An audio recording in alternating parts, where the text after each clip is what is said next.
Hey everybody, Carl again. I'm reviewing another one of the games I've been playing. This time it's Batman Arkham City. This game, I really liked the first one. The second one I was kind of wondering about because they made it more of an open world, and I have this way that they feel about open world kind of sandbox-ish games where I keep feeling like they're going to be missing a lot because they're going to be trying too hard for the world to be big. But this game managed to have it go pretty well.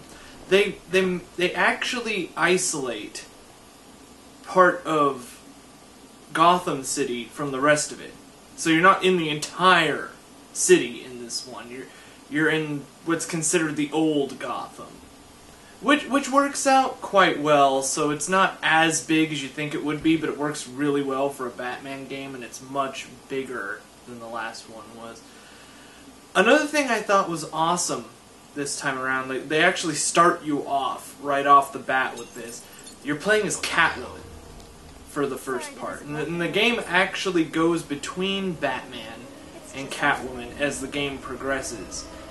Now, I won't say what plot points start that, but let's say you'll be going along as Batman for a little while, and then something will happen and it'll switch to Catwoman for a little while, and then back and forth. It's pretty awesome. The countering system this time around I felt is a little more responsive than it was in the last game. Some of the fights, especially one that I think I should mention. I won't mention how in the plot this occurs, but you do fight Bane at some point. And it's not like the Nolan film Bane, where it's just like a normal guy with a mask and stuff. No, this is chemically enhanced, large as a truck Bane. And while you're fighting him, they just pour wave after wave of guys after you that are fighting you along with it. And they do this awesome thing with that, where you can just keep countering. Unfortunately for that, I don't have the footage on that one because my frame rate's messed up on the video. However, I do have a lot of footage to show you guys while I'm talking about this that has to do with the countering system. You can see how the way you can just keep countering and moving from guy to guy. Now, this won't hurt them as much as it would be you just normally comboing them, but it's so responsive that if you keep your eye on it, you can pretty much indefinitely keep up the fight. It's pretty cool. Another thing that I thought was really cool in this one was how Robin looks. Now, I know the comics have already used this look before, but after seeing how Robin looked in previous Batman-related things, especially like Batman and Robin, other movies like that, seeing him with the hood and the sticks in this one, it's definitely a better look than he had before. Some of the other things are kind of odd, like the texturing. I felt they went a little too far in some of it. Like, for example, with Catwoman, you can see on her outfit that, you just think she was wearing just normal outfit. When you look at it closely, it almost looks like her outfit's made out of that same armored stuff that Batman's is, which doesn't make a whole lot of sense, but I understand they wanted to keep the detail going, so that's cool. Joker this time around, he's back. I mean, you got that from, like, the previews, I'm sure, so that's not really a spoiler. I'm not gonna say why he's back. It's pretty messed up, though. Pretty messed up. And they have some really funny things in the game with that, like, he gets a hold of Batman's communication number, and you keep getting voicemails from the Joker where he just won't leave you alone. Ooh, I can't believe I didn't think of this earlier. A hotline straight to my bestest friend in the world. Just think, I can call you up whenever I get bored.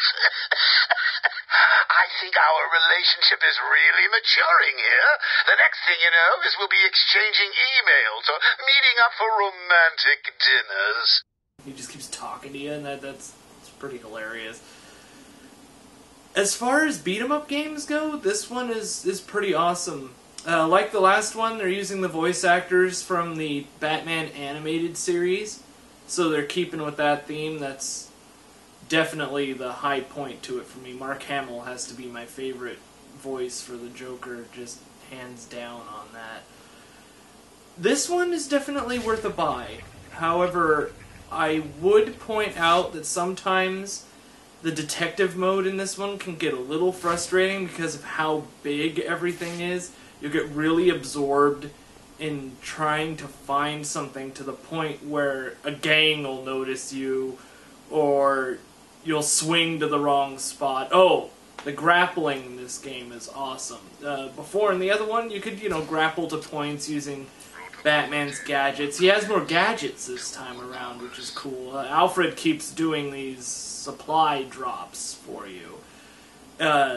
Your grapple can go between buildings. Your glide has a lot more use this time around. He gets something that acts like a taser, which is cool. It also can power doors, kind of has that puzzle aspect to it.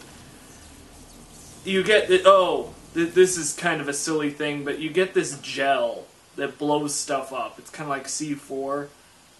And the game's dark theme has kind of a funny point to it whenever you're using that stuff, because Batman will put this gel on in the shape of a bat.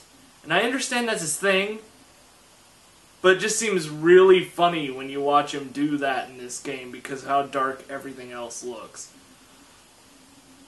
The rest of the gadgets, I'm not going to spoil what they all are, but his gadgets are definitely a high point to the game. They're put together really well. All in all, I like this one a little bit better than the first one. More expansive, a lot more to fight. Some of the boss fights are really, really well done. Like, you get to fight Solomon Grundy, and that's definitely something I didn't see coming just playing into it. That's about it for this one. I'd say that given the last one, it would have about an 8 out of 10. This one I would give a 9 out of 10. The only thing that it's missing, I would say, is sometimes the physics can get kind of weird and Batman can get kind of displaced during battles. But that's kind of a minor point, considering a lot of times Batman just takes enemies out with like a stealth takedown and things like that. But yeah, definitely worth a pickup. I'd do that. And thank you for joining me this time around. This has been a guest speak for another channel. Usually, some of you may have followed me on my channel, but this time around, it's fun to do a little guest video. All right, I'll catch you guys around. See you later. It's okay to die, Bats. I'll be here to protect Gotham. I'll do a real good job.